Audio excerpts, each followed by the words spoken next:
Selamat malam, Ibu Bapak dan Saudara yang dikasihi Tuhan.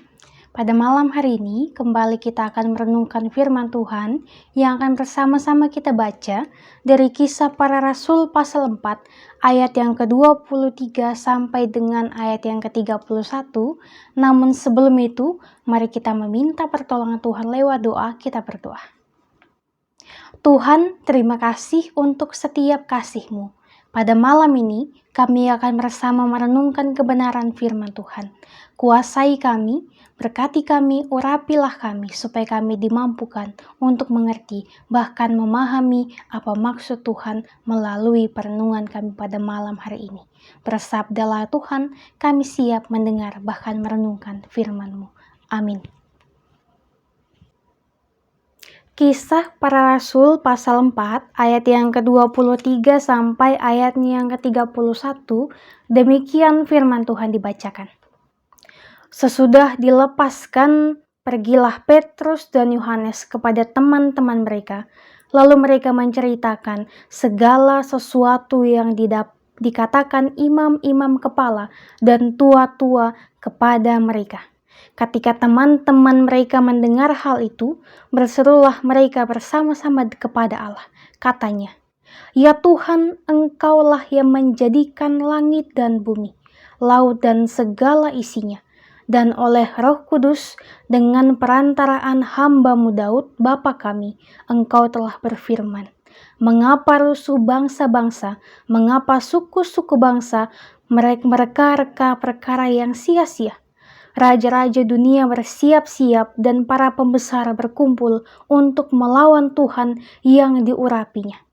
Sebab sesungguhnya telah berkumpul di dalam kota ini Herodes dan Pontius Pilatus beserta bangsa-bangsa dan suku-suku bangsa Israel melawan Yesus, hamba-Mu yang kudus, yang Engkau urapi, untuk melaksanakan segala sesuatu yang telah Engkau tentukan dari semula oleh kuasa dan kehendak-Mu.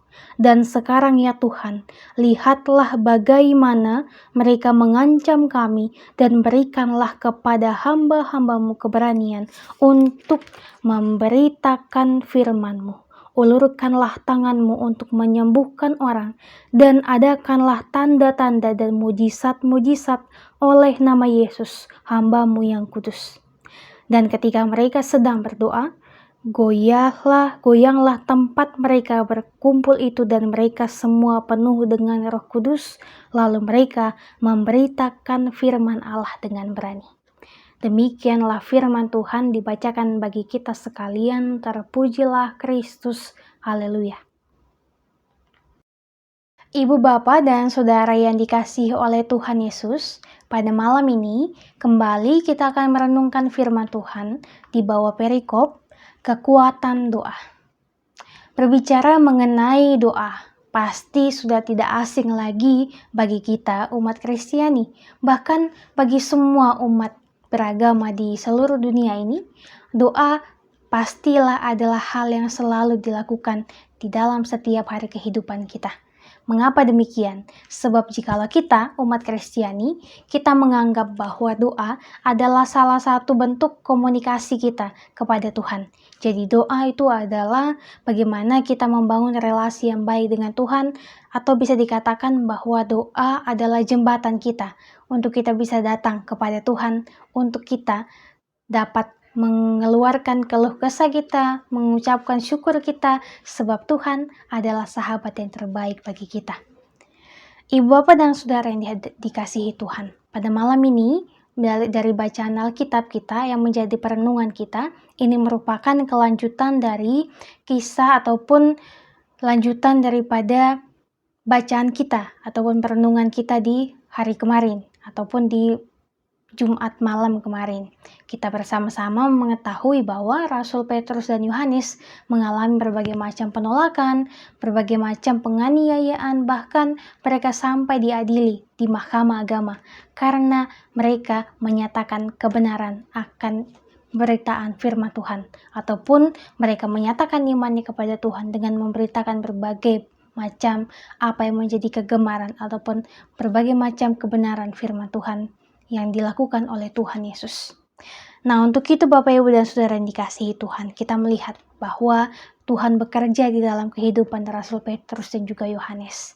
Betapa Tuhan sungguh baik bagi kehidupan mereka. Tuhan mau melepaskan mereka, memberikan mereka kekuatan sehingga mereka dimampukan untuk berkata-kata di depan mahkamah agama. Mereka dimampukan untuk melakukan berbagai perkara-perkara yang ajaib sehingga mereka dapat dibebaskan dan juga dapat kembali melanjutkan pemberitaan akan kebenaran firman Tuhan. Nah, ketika mereka boleh dibebaskan, apa yang dilakukan oleh Rasul Petrus dan juga Yohanes serta jemaat perdana yang ada di sana? Apakah mereka berfoya-foya melakukan pesta ataupun dengan melakukan berbagai hal yang sia-sia? Mereka datang kepada Tuhan. Mereka berdoa kepada Tuhan. Ini adalah salah satu bentuk syukur mereka atas pembebasan yang boleh dialami oleh Petrus dan juga Yohanes. Betapa luar biasa sekali kehidupan spiritualitas jemaat perdana pada saat itu. Ketika mereka boleh melewati berbagai masalah, apa yang mereka lakukan? Yaitu mereka datang mengucap syukur kepada Allahnya, mengucap syukur kepada Tuhan yang boleh membebaskan mereka. Ini adalah salah satu hal yang harusnya baik itu di kehidupan yang pada zaman waktu itu, bahkan di kehidupan sekarang ini, harus selalu kita lakukan. Sebab jikalau kita selalu datang untuk mengucap syukur dan juga bersyukur kepada Tuhan, maka yakin dan percayalah Tuhan pun Tuhan yang menyelamatkan, membebaskan Petrus dan juga Yohanes, dan juga yang akan bekerja, dia juga yang akan bekerja di dalam kehidupan kita. Walaupun Petrus dan Yohanes mengalami penolakan, mengalami berbagai macam tantangan di tengah-tengah perbedaan yang mereka alami, apa yang dilakukan mereka?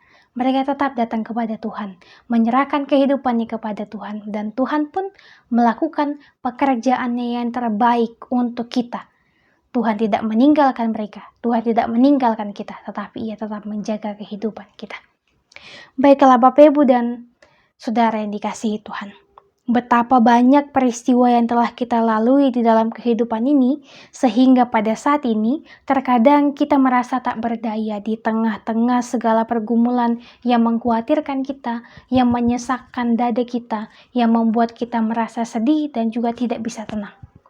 Tetapi malam ini kita disadarkan bahwa segala perkara dapat kita hadapi dengan menyerahkan diri kita hanya di dalam tangan kasih Tuhan. Dan juga di tengah tantangan dan juga kesulitan seberat apapun itu, jikalau kita berdoa, jikalau kita datang kepada Tuhan, di dalam doa kita percaya bahwa kendali kehidupan ini hanya ada pada Tuhan Yesus. Maka doa dapat membuat kita berani untuk menghadapi berbagai macam tantangan-tantangan yang ada. Dengan kekuatan doa, dengan kekuatan daripada Tuhan, kita dapat dimampukan untuk menjalani kehidupan ini. Baik itu berat, susah sekalipun, apapun yang mengganggu kehidupan kita dapat kita lewati. Tentunya dengan bantuan daripada Tuhan saja. Untuk itu Bapak Ibu dan Saudara yang dikasihi Tuhan, tetaplah berdoa kepada Tuhan. Sebab doa merupakan nafas kehidupan bagi setiap kita yang percaya kepada Tuhan. Janganlah meninggalkan waktu doa, sebab jikalau kita meninggalkan waktu doa, maka itu dapat membuat kita semakin menjauh daripada Tuhan. Dan tentu pastinya Tuhan tidak menginginkan kita selaku anak-anaknya menjauh daripada Dia. Tuhan menginginkan agar kita selalu dekat kepada Dia, selalu meminta pertolongannya, dan juga selalu bersyukur datang kepada Dia. Bukan hanya ketika kita sulit saja, tetapi ketika kita senang pun, marilah kita mengucap syukur kepada Dia. Sebab melalui doa kita kepada Tuhan, maka Tuhan pun akan melakukan pekerjaan-pekerjaan yang ajaib bagi kehidupan kita sekalian. Amin untuk firman Tuhan. Bapak, Ibu, dan Saudara, mari kita berdoa. Tuhan yang baik, kami bersyukur bahwa pada malam hari ini kami boleh bersama merenungkan kebenaran firman Tuhan yang mengajarkan kami untuk mengerti bahwa kuasa doa sangatlah besar bagi kehidupan kami. Untuk itu Tuhan, tetaplah teguhkan hati kami supaya kami dapat dimampukan untuk melewati berbagai macam tantangan yang dapat membelenggu kehidupan kami. Kami dapat melewati berbagai macam tantangan yang membuat kami merasa sedih. Sebab kami percaya bahwa jikalau kami menyerahkan kehidupan kami hanya kepada Tuhan, maka Tuhan pun akan melakukan yang terbaik bagi kehidupan kami.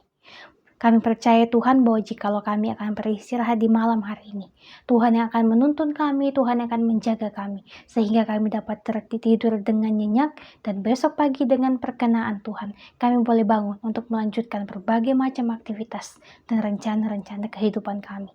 Tetap lingkupi kami Tuhan, senantiasa berkati kami, senantiasa tolong kami, jaga lindungi kami. Ini syukur kami, ini doa kami, hanya di dalam nama Tuhan kami telah berdoa dan mengucap syukur hanya kepada Bapa di surga. Amin.